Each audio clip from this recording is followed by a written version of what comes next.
한 2년 전인가요? 우리 사순절 나눔의 금식을 하고 우리가 금식비를 헌금해서 말레이시아 원주민들에게 두리안 나무를 심어줬습니다. 우리나라 제주에 심겨진 감귤나무 굉장히 종류가 많더라고요. 그처럼 두리안도 가보니까 굉장히 종류가 많습니다. 그 중에서 가장 좋은 품종이 무상킹이라고 하는 품종이에요. 우리나라에도 무상킹이라고 하는 두리안이 나오긴 하는데 굉장히 귀합니다. 우리가 말레이시아 주민들에게 심어준 두리안 품종이 뭐냐면 바로 이 무상킹이라고 하는 품종입니다. 상품 가치가 있고 인기가 있어서 원주민들 생활에도 큰 보탬이 되리라 그렇게 기대가 됩니다. 그런데 또 마음 한구석에 은근히 걱정이 되는 것은 우리 성도들이 그렇게 정성스럽게 헌금해서 최상품의 이 두리안 나무, 품종 나무를 심어줬는데 그 해마다 가서 그거 들여다볼 수도 없고 그들이 좀 나무를 잘 키워서 최상품의 열매를 수확해내야 되는데 과연 그 사람들이 이걸 잘 한 7년이라는 세월 동안 키워낼 수 있을까 은근히 염려도 되고 또 신경도 쓰이고 기도도 하게 됩니다. 오늘 본문에 이 포도원을 배경으로 한 이 말씀도 아마 제가 지금 말레이시아에 심은 이 두리안 나무에 대한 생각, 거기에 대한 애정과 비슷한 그런 느낌이라 그렇게 여겨집니다. 여기 본문에 나와 있는 이 포도원을 배경으로 한 이 내용은 하나님께서 1차적으로 이스라엘에게 주시는 말씀이고 여기를 우리가 바라보면서 이 땅에서 신앙생활하는 나에게도 하나님께서 주시는 귀한 말씀으로 이 말씀을 받으면 좋겠습니다. 하나님은 포도원 주인이시고 또 이스라엘은 하나님이 일궈놓은 포도원이죠. 포도원에서 포도 열매를 기대하는 농부처럼 우리 하나님께서는 이스라엘을 이 땅에 심으시고 좋은 열매를 기대하시고 또 많은 기대를 걸고 있다는 사실을 우리는 이 말씀 속에서 살펴볼 수 있고 또 그런 심정이 바로 하나님의 심정이다 하는 것을 우리는 이 말씀 속에서 찾아볼 수가 있습니다. 말씀드린 것처럼 이 말씀은 단지 이스라엘 백성들에게만 주시는 말씀은 아니죠. 오늘을 살아가고 있는 우리도 하나님이 이 땅에 심은 최상품의 포도나무입니다. 최상품의 포도나무로 이 땅에 심겨진 우리, 나의 모습, 바로 이 모습이 어떤 모습이고 나는 어떻게 그 모습으로 이 땅을 살아가고 있는지 최상품의 포도나무답게 정말 그 가치를 잘 발휘하고 살아가고 있는지 말씀을 통해서 나의 모습을 점검해 보기를 바랍니다. 먼저 말씀의 배경이 되는 이스라엘의 포도원 풍경을 한번 보도록 하겠습니다. 지금도 이스라엘에는 포도나무를 재배하고 있는데 그 포도나무를 통해서 질 좋은 많은 포도나무를 생산해내고 있습니다.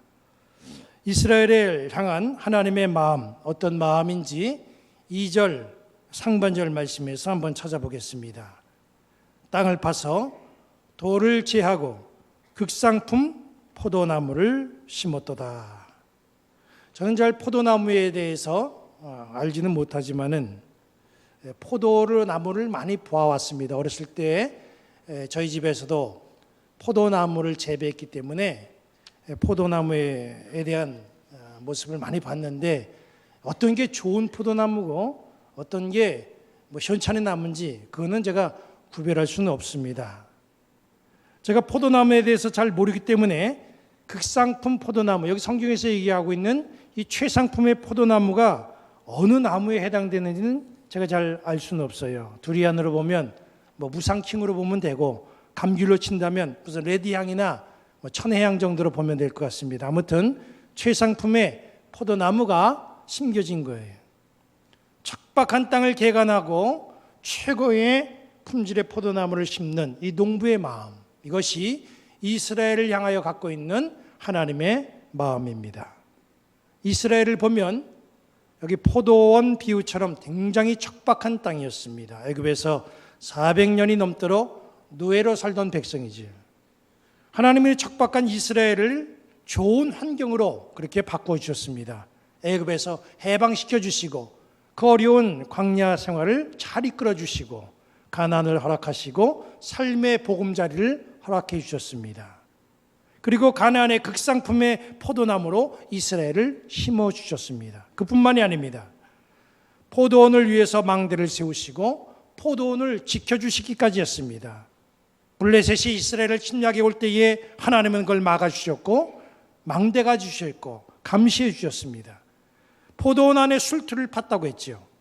포도를 수확하게 되면 활용할 수 있도록 소망을 그들에게 허락해 주신 겁니다. 하나님은 이스라엘을 위해서 필요한 건 다 해주셨어요. 그런데 그렇게 하나님께서 정성을 쏟아붓고 해줄 것 다 해줬는데 나타난 결과가 뭡니까? 굉장히 엉뚱합니다. 2절 하반절을 보면 좋은 포도 맺기를 바랬더니 들포도를 맺었도다. 결실의 결과가 잘못됐습니다. 열심히 투자하고 가꾸고 공을 들였는데 효과가 전혀 없다고 한다면 이게 얼마나 황당합니까? 하나님의 기대를 갖고 최상품의 포도나무를 심으셨는데 그 결과가 정말 형편이 없는 그런 모습입니다. 기대가 무너진 하나님의 마음이 4절에 나옵니다. 내가 내 포도원을 위하여 행한 것 외에 무엇을 더할 수 있느냐? 하나님이 이스라엘 위해서 해주실 수 있는 거 다 해주셨어요. 쓸모없는 땅 개간해 줬지요. 돌을 다 제거해 줬지요. 극상품의 포도나무를 심어주셨습니다. 망대 세우고 그 누가 훔쳐가지 못하도록 지켜주셨습니다. 열매를 거두게 되면 활용할 수 있는 술틀도 마련해 주셨습니다. 이렇게 했는데도 기대와는 달리 극상품의 포도가 아니라 들포도가 열린 거예요. 그렇다면 그 나무를 위해서 더 이상 해줄 게 뭐겠습니까? 해줄 것이 이제는 전혀 없지요. 하나님이 들포도를 맺는 그 나무, 그래서 어떻게 한다고 했습니까? 5절 6절을 보면 이렇게 말씀하고 있어요. 이제 내가 내 포도원에 어떻게 행할지를 너희에게 이르리라. 내가 그 울타리를 걷어 먹힘을 당하게 하며 그 담을 헐어 짓밟히게 할 것이요 내가 그것을 황폐하게 하리니 다시는 가지를 자름이나 북을 돋우지 못하여 찔레와 가시가 날 것이며 내가 또 구름에게 명하여 그 위에 비를 내리지 못하게 하리라. 기대가 실망으로 돌아갔습니다. 사랑했던 마음이 분노의 마음으로 바뀌었어요. 축복이 저주와 심판으로 바뀌어졌습니다. 극상품의 포도나무가 들포도의 열매를 맺으면 결과는 이렇게 된다는 거예요. 하나님이 우리를 이 땅에 들포도나무로 심지 않으셨습니다. 우리 모두는 하나님이 이 땅에 심으신 정말 최상품, 극상품의 포도나무입니다. 그런데 우리의 결과는 극상품 포도가 아닌 쓸모없는 들포도라고 한다면 하나님이 어떻게 하시겠습니까? 축복이 심판으로 변할 수밖에 없는 거죠. 포도원 주인은 최고의 포도나무 심었는데 왜 열매가 들포도입니까? 극상품 포도나무가 도대체 들포도를 맺는 그런 이유가 뭐예요? 그 이유는 심겨지기는 극상품 포도나무로 심겨졌지만 극상품 포도나무가 가지고 있는 속성이 다 빠져나가고 사라졌기 때문입니다. 야생나무가 된 거죠. 하나님이 우리를 부르셨다고 하는 것은 우리를 극상품, 최고의 품질로 포도원에 심었다라고 하는 뜻입니다. 이 자리에 앉아있는 우리 모두는 다 하나님이 심으신 품질 좋은 최고의 포도나무입니다. 그러나 우리에게서 극상품의 속성이 다 빠져나가면 야생화될 수밖에 없어요. 나무만 좋다고 모든 것이 다 잘 되는 건 아닙니다. 그 나무를 계속 관리를 해야 그 나무의 속성이 살아있게 되고 그 가치를 나타낼 수 있어요. 최고의 품질을 자랑하는 포도나무가 왜 야생이 됩니까? 왜 야생나무가 되죠? 주인으로부터 공급되는 양분, 병충해에 대한 처방, 거름, 이거 받지 않으면 야생화되는 거예요. 그렇게 되면 아무리 좋은 포도나무라고 할지라도 들포도를 맺게 되는 거죠. 무늬만 최고의 품종이지 결과는 형편없게 되는 겁니다. 이 시간 우리의 모습을 돌아보시기 바랍니다.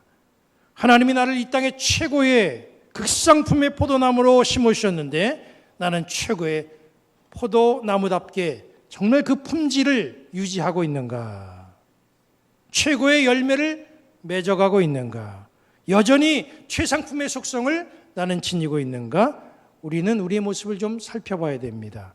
나에게 임했던 주님의 은혜는 내 속에 지금 여전히 살아있는가? 내가 은혜 받고 열심히 했던 그 헌신이 여전히 계속되고 있는가? 예수님으로 인하여서 감격했고 예수님으로 인하여서 행복했던 그 마음, 여전히 그렇게 행복한 마음과 행복한 감격이 남아있는가? 주님으로부터 받았던 그 사랑이 식지 아니하고 여전히 내 마음속에 자리하고 있는가? 포도나무인 나의 모습을 한번 돌아봐야 됩니다. 이스라엘의 겉모습은 최상품의 포도나무예요. 그러나 그 나무에서 달린 열매는 들포도였다고 그랬습니다. 상당히 충격적인 상황이에요. 나무의 모습은 집사요, 권사요, 장로요, 목사의 나무인데 그 나무에서 달리는 열매는 신앙적이지 못한 들포도와 같은 열매라고 한다면 이게 얼마나 심각한 문제입니까? 예전에는 최상품의 열매를 수확하던 그런 나의 모습이었는데 이제는 나무만 최상품의 나무로 남아있고 열매는 들포도를 맺고 있지는 않은지 우리의 모습을 점검해야 됩니다.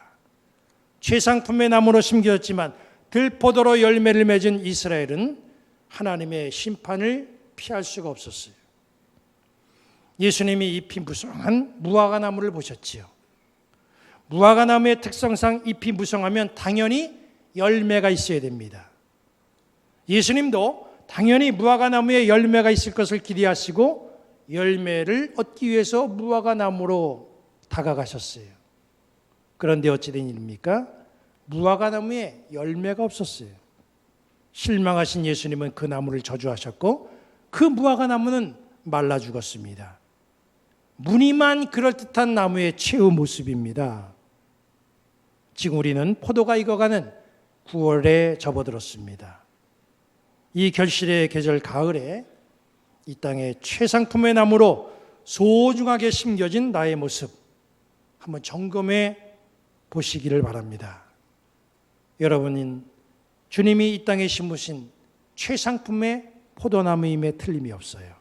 그러면 끝까지 극상품의 품질을 잘 유지해야 됩니다. 주님 실망시키지 말고 마지막에 극상품의 열매를 만들어내야 됩니다. 극상품으로 심겨진 우리 중에 들포도로 나타나는 심령이 한 심령도 없기를 주님의 이름으로 간절히 축원합니다.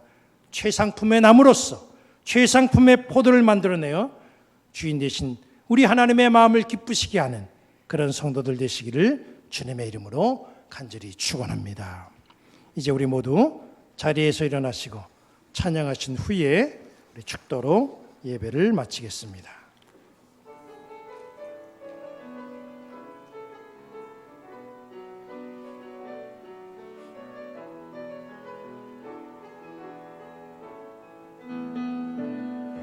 나의 안에 거하라.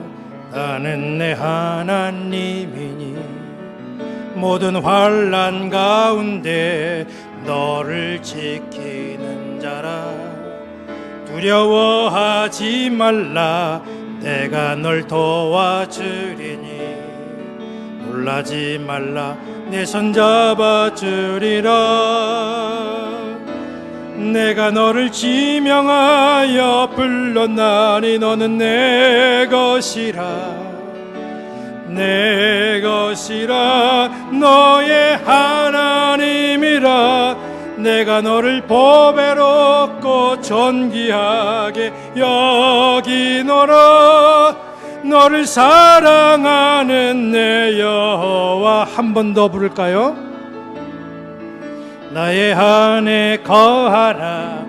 나는 내 하나님이니 모든 환난 가운데 너를 지키는 자라. 두려워하지 말라 내가 널 도와주리니 놀라지 말라 내 손 잡아주리라 내가 너를 명하여 불렀나니 너는 내 것이라 내 것이라 너의 하나님이라 내가 너를 보배롭고 존귀하게 여기노라 너를 사랑하는 내 여호와라.